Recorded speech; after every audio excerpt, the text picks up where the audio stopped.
Hello बेटा, good morning. आज हम पढ़ने जा रहे हैं सेकंड का सी पार्ट। फर्स्ट ए और बी दोनों ही कंप्लीट हो गए। सी के अंदर से भी कई बार कंसेप्चुअल क्वेश्चन आ जाते हैं। सी पार्ट जो है वो आपका 10th में जो पार्ट है, joules law of heating effect, वही है, यानी हीटिंग इफेक्ट ऑफ करंट। हम टॉपिक पे चलते हैं सीधे। Heating effect of current.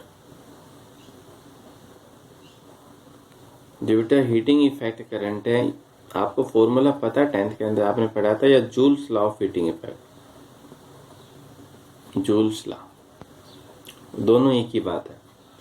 Heating effect of current या joules law of heating effect current, ये आपके पास क्या है, या फिर दूसरा heat produce by electric current.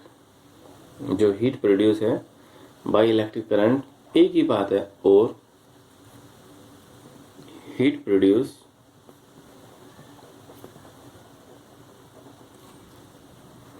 Produce by an electric current. Electric current के द्वारा हीट कितनी प्रोड्यूस होगी वो टॉपिक निकालना है। ठीक है बेटा। तो कोई भी आपके पास है, joules law of heating effect क्या है, किसी भी कंडक्टर के अंदर से करंट फ्लो करोगे, जैसे करंट फ्लो होता है तो उसके अंदर से हीट प्रोड्यूस होती है। वही आपके पास क्या होगा, joules law of heating effect.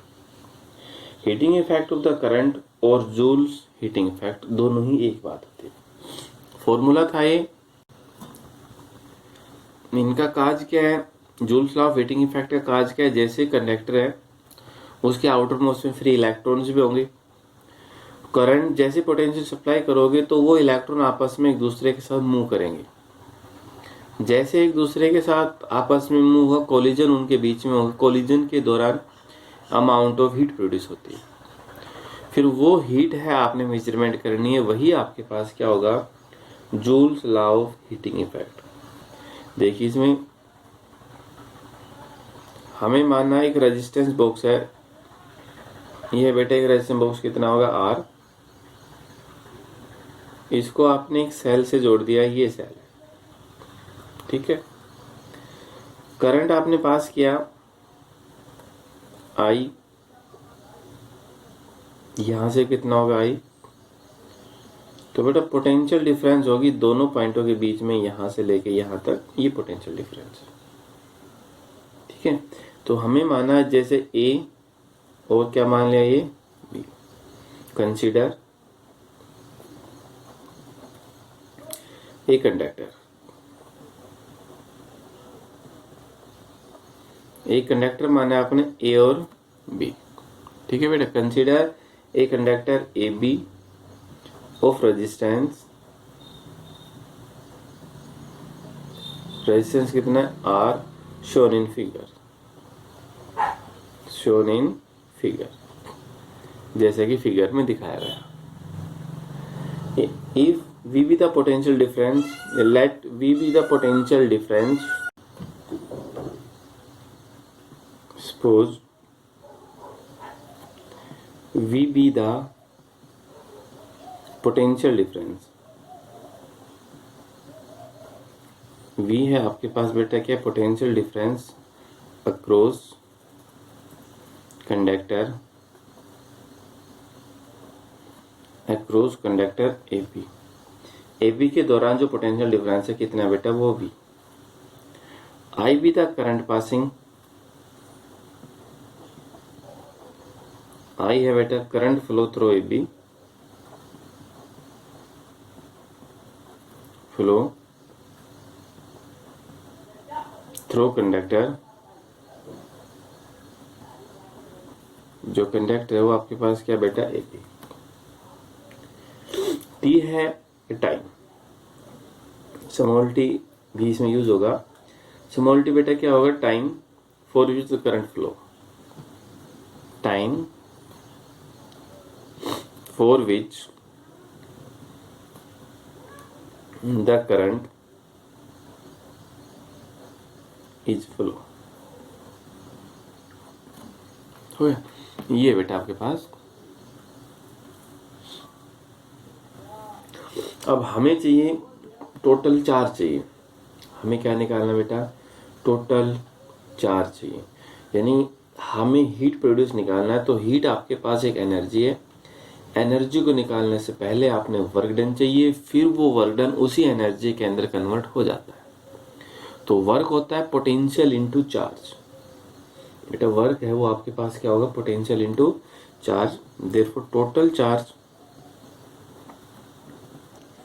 जो टोटल चार्ज है flow through conductor, flow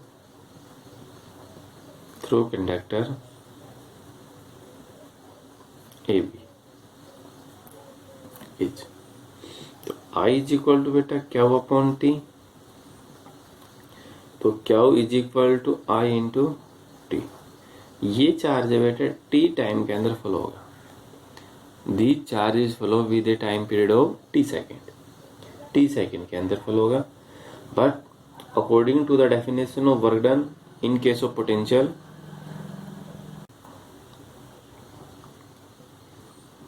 but according to the definition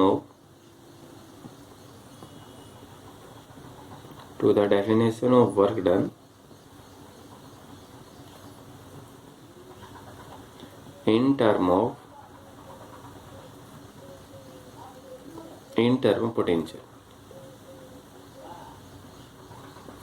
potential difference। बेटा वर्क होता है पोटेंशियल इनटू चार्ज। जो बेटा वर्क वो आपके पास क्या है, पोटेंशियल इनटू चार्ज। जितनी पोटेंशियल है और जो चार्ज है दोनों की जो गुणा वो आपके पास है वर्क। तो वर्क v इंटू चार्ज कितना क्या हो गया। बट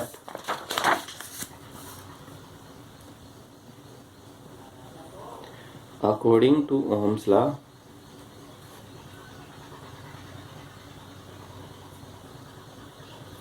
ओम्स लॉ के according v is equal to कितना, I इंटू आर।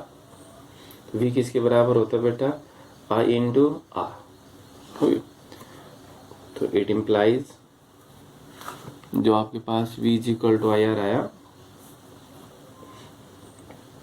वर्क जो हुआ v इंटू क्या होता है, v की बजाय हम क्या रखे, I इंटू आर, और चार्ज की बजाय क्या था, I इंटू टी। तो बेटा कितना हो गया, I square R T.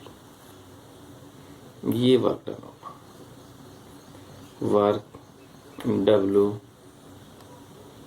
I square R t हो गया। This work done is known as electric work done. इस वर्क डन को आप क्या बोलते हो, electric work done.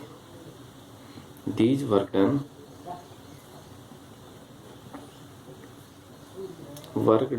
is known as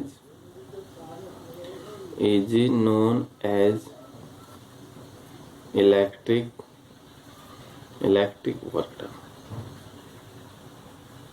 ये वर्क डन आपके पास क्या बेटा है, इलेक्ट्रिक वर्क डन। और ये वर्क डन कन्वर्ट हो जाता है, अपीयर हो जाता है एज हीट। यही वर्क डन है बेटा किसके अंदर कन्वर्ट हो जाता है, अमाउंट ऑफ हीट के अंदर। दीज वर्क डन, एक लाइन लिख दीजिए, दीज वर्क डन, यही वर्क डन है अपीयर्स कि कन्वर्ट एज हीट, और हीट के रूप में कन्वर्ट हो जाता है। Then amount of heat is given by, then amount of heat is given by, तो amount of heat है यानी ये वर्क डन H के अंदर चेंज हो गया, H is known as heat. वो क्या हुआ बेटा, I स्क्वायर आर टी। यही आपके पास क्या है, joules law of heating effect. Joules law of heating effect है वो आपके पास क्या है बेटा, ये। तो लेकिन ये जो आपके पास आया वर्क डन, ये वर्क डन बेटा किस में है, ये वर्क डन आपके पास है जूल के अंदर, यानी H work I square RT, ये वर्क डन किसके अंदर आपके पास, जूल के अंदर। अगर आपने कैलोरी में चेंज करना है इसको, H is equal to W I square RT, तो कैलोरी 4.186 ऐसा समथिंग है, इतनी कैलोरी। तो ये अमाउंट ऑफ हीट प्रोड्यूस होगी बेटा कैलोरी के अंदर, और ये अमाउंट ऑफ हीट प्रोड्यूस किसके अंदर होगी, ये होगी ये कैलोरी के अंदर और ये जूल के अंदर। ठीक है, तो बेटा इसके अंदर क्या हुआ, हीट जो अमाउंट ऑफ हीट है वो किस किस की प्रोपोर्शनल हुआ, amount of heat is directly proportional to, पहला तो क्या है, स्क्वायर ऑफ द करंट, यानी it depends on heat produce, depends on current flowing conductor in current flowing conductor is, पहला तो क्या है बेटा इसमें ये है square of the current flow through the conductor, depends on square of the current flow through the conductor.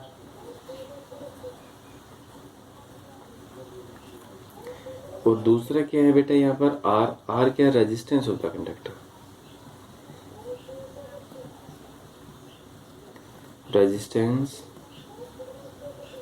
Of the conductor. और तीसरा बेटा क्या है यहाँ, time, time for which electric current is pass, ये तीसरा क्या बेटा, time for which electric current